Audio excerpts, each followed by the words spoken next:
다들 안녕하세요. 프로토 91회차 토신 정보방 환급 인증합니다. 당첨금은 세후 금액인 거 알고 계시죠? 다들 아시겠지만 한 경기 취소되어 당첨금이 반토막 났지만 그래도 당첨 모두 축하드리며 오늘 경기도 분석 시작해보겠습니다. 금일 첫 번째 경기 김천상무 대 FC 안양 분석 시작해보겠습니다. 2주간의 휴식이 독이 되었는지 지난 경기에서는 상대의 압박에 대응이 잘 안되는 모습. 다만 지난 경기를 워밍업으로 생각하고 기본적으로 홈에서 5월 이후 패배가 없는 좋은 흐름이라는 점은 확실히 긍정적일 것. 지난 경기에서 소극적인 몸싸움으로 인해서 문제를 드러냈던 수비도 홈에서는 4경기 연속 무실점을 기록하고 있다. 안양은 후반전 페이스가 매우 떨어지는 것이 문제, 골을 넣는 데는 큰 문제가 없어 보이는 상황이나 8월에는 매 경기 후반에 실점을 당하고 경기를 망치고 있는 상황이다. 90분 이후에 두 골을 실점하고 3-4로 대역전패를 당했던 아산전 같은 케이스도 있을 정도. 현재로서는 휴식 라운드가 있기 전까지는 후반 실점 가능성은 높게 봐야 할 듯하다. 생각보다 골이 많이 나올 경기가 될 것. 안양의 후반 실점률을 감안하면 김천이 상당히 공격적으로 성과가 클 가능성이 높아 보인다. 홈에서의 강세가 뚜렷한 김천의 특성을 생각하고 지난 경기로 실전 감각을 되찾았다는 것을 감안해 김천의 승리를 생각해도 좋을 것으로 본다. 토신 최종 조합은 영상 아래 고정 댓글로 말 걸어주시면 토신정보방에서 무료로 공유해드립니다. 제발 손해보면서 토토하지 말고 다같이 웃으면서 즐겁게 배팅합시다. 함께 하실 분들은 부담 갖지 마시고 편하게 말 걸어주세요. 금일 두 번째 경기 전남 드래곤즈 대 천안 CTFC 분석 시작해보겠습니다. 에이스 발디비아를 빼고도 1-0으로 승리를 거두었다.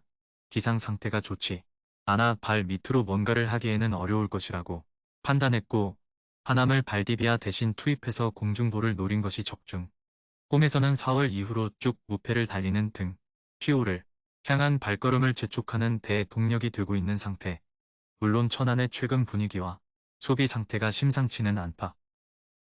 부천까지 잡아버리면서 창단 이후 처음으로 연승을 달렸다. 물론 공격력에 있어서는 지난 경기에서도 프리킥으로 한 골을 겨우 성공시키는 등 믿을만한 상황은 아니다.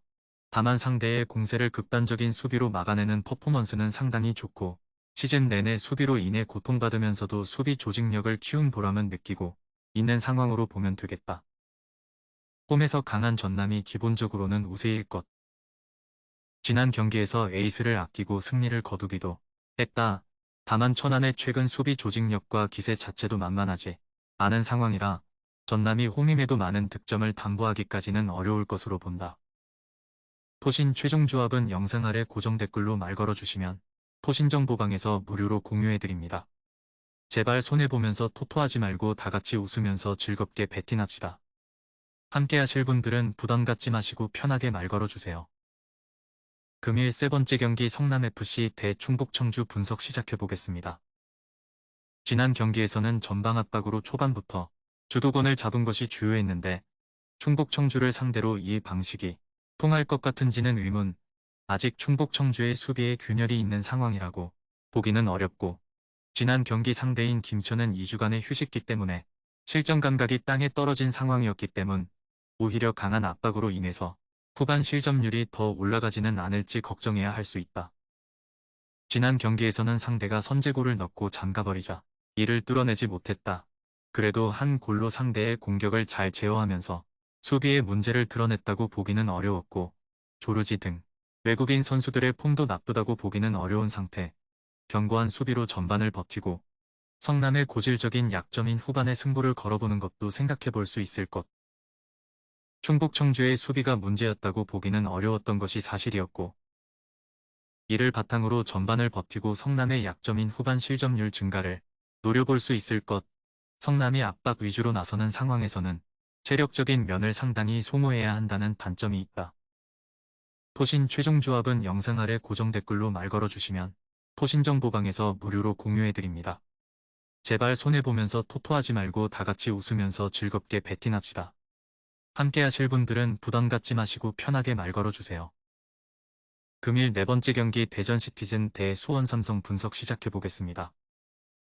여전히 수비에서는 미숙함이 있지만 조유민의 복귀 이후에는 그나마 좀 나아졌다는 평가. 물론 실점 가능성을 배제하기는 어려워도 이민성 감독이 추구하는 공격적인 스타일로 수원 삼성의 붕괴된 수비를 공략하는 방식으로 화력전을 유도한다면 전반적인 결과는 좋을 가능성이 높다. 올 시즌 수원, 전북, 울산 등 K리그를 주름잡았던 명문팀에게 강했다는 점도 상당히 긍정적. 꼴찌로 추락하고 말았다. 수비진과 공격진에서 불투이스, 아코스티의 부상 소식이 들려오면서 이 와중에 전력이 더 떨어져 버린 것은 덤. 지난 경기 300의 퀄리티가 나쁘지는 않았다고는 하나. 대구는 어차피 공격력으로 승부를 보는 팀은 아니다. 오히려 상대의 공세적인 운영에 고생할 확률이 높을 것이고 상대의 강한 압박에 카즈키도 고전할 가능성이 높다. 대전의 승리를 기대해본다. 수비진에서의 실점 확률이 아주 적다고 하기는 어려우나 일단 화력으로 수원 삼성을 상대한다는 플랜도 있다. 수원 삼성의 추가적인 전력 누수도 있는 상황이고 조유민의 복귀 이후에는 대전 300의 안정감도 아주 떨어진다고 보기는 어려운 것도 사실. 토신 최종 조합은 영상 아래 고정 댓글로 말 걸어주시면 토신정보방에서 무료로 공유해드립니다. 제발 손해보면서 토토하지 말고 다같이 웃으면서 즐겁게 배팅합시다. 함께 하실 분들은 부담 갖지 마시고 편하게 말 걸어주세요. 금일 5번째 경기 제주 유나이티드 대 FC 서울 분석 시작해보겠습니다. 남기일 감독이 인터뷰를 조기에 종료하는 등 최근 페이스가 좋지 못하다는 것을 티내고 있는 상황이다.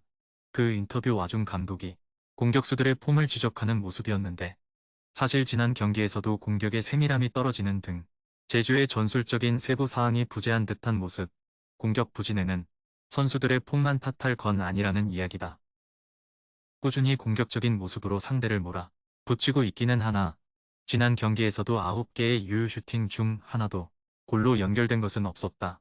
나상호의 폼이 전반기만큼은 아니고 팔로세비치도 카드 징계로 결장하게 되는 등 서울의 기조와는 별개로 득점력을 크게 기대하기 어려운 것이 사실 오히려 강한 압박으로 인해서 수비에서 문제를 드러내는 경우도 상당하다. 세부적인 전술적 무브가 제주에 부족한 듯한 모습을 보여주고 있고 서울도 공격적인 결정력에서 약점을 드러내고 있는 상황이다. 물론 매우 공격적으로 나서는 서울이 조금이나마 공격적인 기회를 만들 수는 있을 것 같으나 스코어 이외에는 뚜렷하게 추천할 만한 요소가 없다. 토신 최종 조합은 영상 아래 고정 댓글로 말 걸어주시면 토신정보방에서 무료로 공유해드립니다. 제발 손해보면서 토토하지 말고 다같이 웃으면서 즐겁게 배팅합시다. 함께 하실 분들은 부담 갖지 마시고 편하게 말 걸어주세요.